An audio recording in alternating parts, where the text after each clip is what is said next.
దేవుని పరిశుద్ధ నామమునకు మహిమ కలుగునుగాక. ప్రియులారా, దేవుని వాక్యమును ధ్యానిందాము. యెషయా గ్రంథం 57వ అధ్యాయము 13వ వచనం. నీవు మొర్రపెట్టినప్పుడు నీ విగ్రహముల గుంపు నిన్ను తప్పించునేమో, గాలి వాటన్నిటిని ఎగరగొట్టును కదా. ఒకడు ఊపిరి విడిచిన మాత్రమున అవన్నీ కొట్టుకొని పోవును. నన్ను నమ్ముకుని వారు దేశమును స్వతంత్రించుకొందురు, నా పరిశుద్ధ పర్వతమును స్వాధీనపరుచుకొందురు. ప్రియ స్నేహితులారా, ఉదయకాల సమయంలో పరిశుద్ధాత్మ దేవుడు మనందరితో మాట్లాడుతున్న ప్రత్యేకమైన మాట. నాటి కాలంలో ఇశ్రాయేలు ప్రజలతో దేవుడు మాట్లాడుచు ఉన్నారు. వారు మొర్రపెట్టిన విగ్రహములు, వారు సేవించిన విగ్రహారాధన పూజలు, దేవునికి కోపం వచ్చి ఆయన మాట్లాడుతున్నాడు ఇశ్రాయేలుతో. నీవు మొరపెట్టుకున్న విగ్రహములు నీ మొర ఆలకిస్తాయా?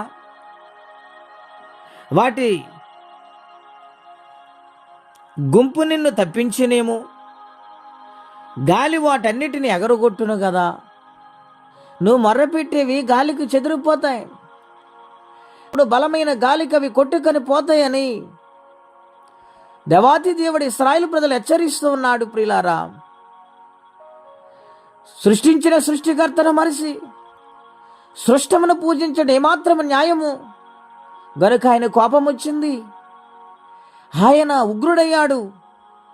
గనుక ఆయన హెచ్చరిక చేస్తున్న మాట, నీవు మొర్రపెట్టినవి, నువ్వు నమ్ముకున్నవి గాలికి కొట్టుకుని పోతాయి, జాగ్రత్త అని మాట్లాడుతుంటూ ఉన్నాడు. నన్ను నమ్ముకున్నవాడు దేశమును స్వతంత్రించుకుంటాడు.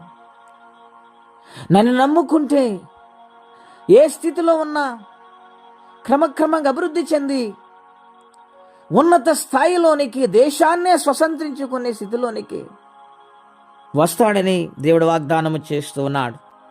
నా పరిశుద్ధ పర్వతమును స్వాధీనపరుచుకుంటారు. అవును ప్రియులారా, దేవుని నమ్ముకున్న బిడ్డలు శ్రేష్టమైన ఆశ్చర్యకార్యములు వారి జీవితాల్లో దేవుడు అనుగ్రహించి జరిగిస్తారు. అలాగే వారు ఉన్నతమైన స్థాయిలో ఉంటారండి. గనుక మనము కూడా ప్రభును నమ్ముకుని ఈ లోకం వైపు, ఈ లోక ఆశ వైపు చూడకుండా దేవుని కొరకు బ్రతికే మనస్సు మనము కలిగి ఉంటే ఆయన పరిశుద్ధ పర్వతమును మనం స్వాధీన పరచుకొందుము అని రాసింది. గనుక ఈ ఉదయకాల సమయంలో స్వాధీనపరుచుకుంటున్న పరిశుద్ధ పర్వతమును చూడగలిగే వారిగా, దాన్ని పొందుకునే వారిగా విశ్వాసముతో సాగిపోదాం. మట్టి కృపా తీర్మానం పరిశుద్ధాత్మదేవుడు మనందరికీ దయచేయునుగాక. ప్రార్థన. పరిశుద్ధుడు అయిన మా తండ్రి, ఘనమైన మీ నామం కొరకై స్తోత్రములు.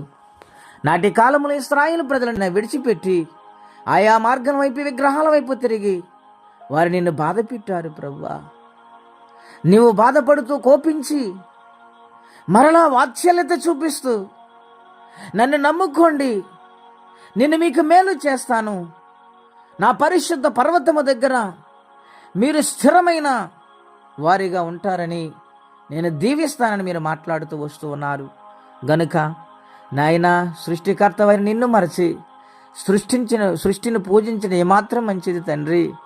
గనుక అనేక మంది నీ వైపు తిరిగి నీ సన్నిధానములో బ్రతికి ప్రతి సమస్యను విడుదల పొంది నీ రాజ్యానికి వారసులుగా మారటానికి కృపనిచ్చి మహిమ తెచ్చుకోమని యేసయ్య నామములో ప్రార్థించి స్తుతించి వేడుచున్నాము తండ్రి.